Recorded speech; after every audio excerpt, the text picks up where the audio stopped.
So first of all, an election based on what law? Number one. And number two, even if there was, all right, these matters were canvassed before the judge who had the matter. For example, that Augustus is a young man I know, okay? And I'm always ready to talk to him. He's one of us. But he should not allow himself to be used. Because he knows the party he represents does not have one member of parliament. Or indeed an MCA, maybe an MCA. Because the law is very clear that it should be parties with representation in parliament, taking into account as well gender. That matter was canvassed before the judge and a ruling issued. That is what they have rushed with the assistance of Kenya Kwanza to appeal. And because National Assembly had 1 week since the matter was adjudicated upon by a judge, Azimio given 48 hours to give a name, which we did within that stipulated time. Therefore, my brother, Speaker Wetangula, being the chair of Parliamentary Service Commission, should have acted with that 1 week. But gerrymandering, buying time, so they can allow Muli to go to the Court of Appeal, which is what they did. That is the absolute truth.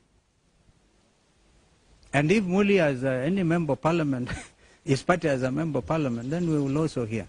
Because that was what was clearly adjudicated. This attempt, therefore, to blame Wiper, to blame me, is completely hogwash, I'm sorry to tell you. It doesn't stand in the face of what is lawful, what the courts have done. And I must congratulate Justice Lenaola for coming out so boldly. We don't expect normally a judge to come as boldly as he did, including during the impeachment process, when even filing system within the judiciary was interfered with by the executive. But those are matters that I think will be dealt with in court. Which I was privileged to co-chair along with the member for that NADCO report had 9 pieces of legislation which were supposed to be passed expeditiously in Parliament.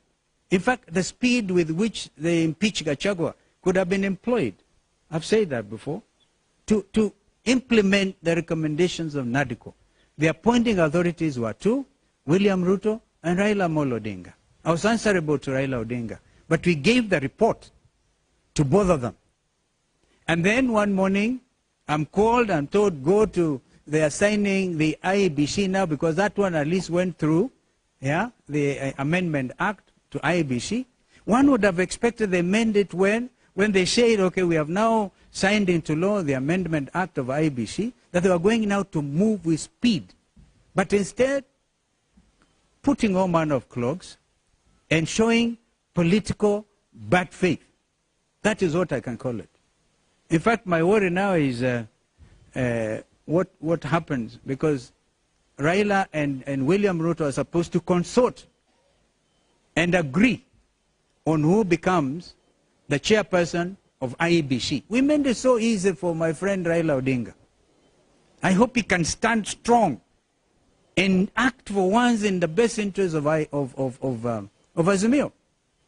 Because when I last checked, I was still in Azimio. And the leader is Raila Odinga, who appointed me to NADCO. We need to be able now to act in the best interest of this country. This matter of IBC is the most urgent issue. The people of Banisa constituency lost their member of parliament over a year ago. They're still waiting for a by-election. And others. Why disenfranchise Kenyans? Because of political expedience. But as I said, I invite you, maybe I can share with you some of my thoughts on why the delaying tactics. And if we do that, do not record me and forward to Itumbi. People are desperate, absolutely desperate. Yes, sir.